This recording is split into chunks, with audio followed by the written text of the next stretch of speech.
Sahabat-sahabat sekalian, ada 10 adab membaca Al-Quran. Sahabat-sahabat sekalian, Al-Quran adalah kalamullah, firman Allah yang tentu kita berinteraksi dengan Al-Quran harus memperhatikan adab-adabnya.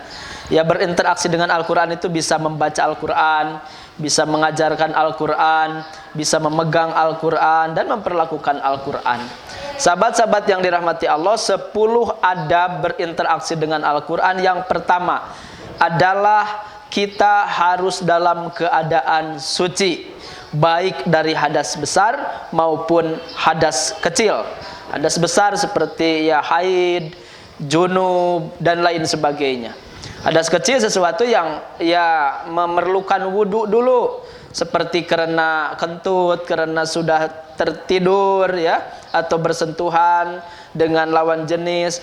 Itu ya kita harus dipastikan suci dari hadas besar maupun hadas kecil. Karena baginda Nabi Muhammad SAW bersabda di hadis riwayat Abi Daud, beliau menyampaikan, inni karohtu an adzkurallaha illa ala tuhrin. Aku tidak menyukai ya berzikir kepada Allah, membaca Al-Quran, berinteraksi dengan Al-Quran illa ala tuhrin, kecuali dalam keadaan suci. Dan memegangnya pun tentu harus dalam keadaan suci adabnya. Karena jelas di surah Al-Waqi'ah 79, la yamassuhu illal mutahharun. Ya, jadi tidak boleh memegang Al-Quran kecuali kita dalam keadaan suci. Selanjutnya yang nomor kedua dari 10 adab berinteraksi dengan Al-Quran adalah dipastikan ya kita diusahakan menghadap kiblat. Ya, kecuali ada satu dan lain hal yang darurat. Kalau kita misalnya ya ini posisinya harus membelakangi kiblat atau tidak menghadap kiblat, enggak masalah kalau ada hajat. Ya, tetapi kalau dalam kondisi bisa dikondisikan menghadap kiblat, maka menghadap selain kiblat tentu tidak dianjurkan. Kita usahakan untuk menghadap kiblat ya. Tadi kecuali kalau lagi halakoh gitu ya, ini berkeliling, tentu tidak akan semuanya menghadap kiblat. Tapi kalau bisa menghadap kiblat, diusahakan sunnahnya adabnya menghadap kiblat.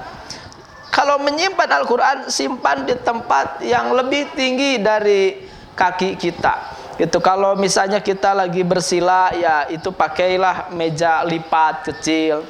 Kalau misalnya mau disimpannya di lemari, simpanlah di atas buku, jangan dibawahi oleh buku dan lain sebagainya. Pokoknya perlakukan kalau disimpan itu di tempat yang mulia dan paling atas kalau di antara pilihan ada buku-buku lain atau barang-barang lain.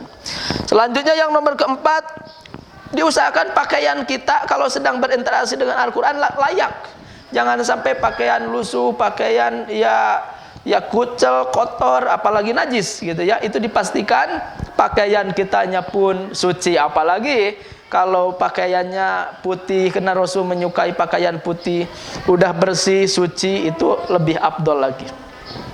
Selanjutnya nomor kelima, harus menutup aurat. Jadi janganlah kita sekali-kali memegang Al-Quran dalam keadaan, mohon maaf, misalnya pakaiannya yang compang-camping, atau mungkin pakai celana, atau mungkin pakai ya yang tidak layak lah gitu ya.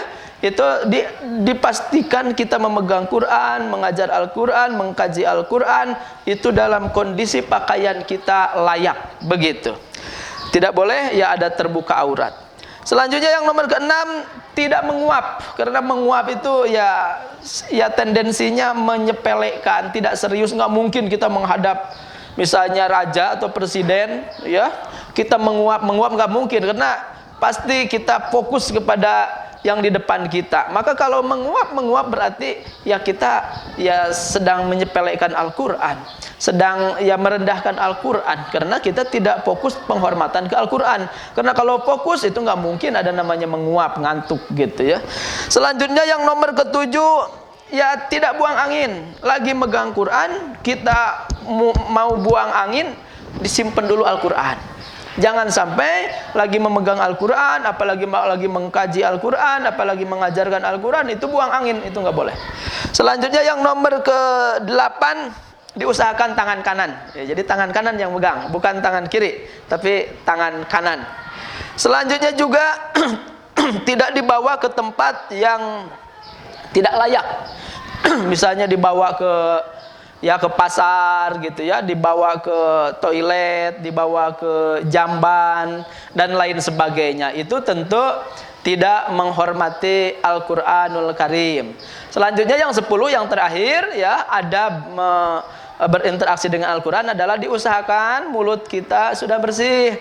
Jangan sampai membaca Al-Qur'an mulut kita bau jengkol, mau bau pete gitu ya, atau yang ngerokok bau rokok. Ya, bau-bau yang memang dimakruhkan. Ya, itu tentu lebih makruh lagi kalau ya sambil membaca Al-Qur'an, sambil berinteraksi dengan Al-Qur'an. Jadi dipastikan mulut kita bagusnya siwak dulu, sikat gigi dulu, udah wangi gitu. Udah wangi, udah bersih, maka baru kita berinteraksi dengan Al-Qur'an. Itulah 10 adab membaca Al-Qur'an, 10 adab berinteraksi dengan Al-Qur'an. Mudah-mudahan bermanfaat. Wallahu a'lam bishawab. Assalamualaikum warahmatullahi wabarakatuh.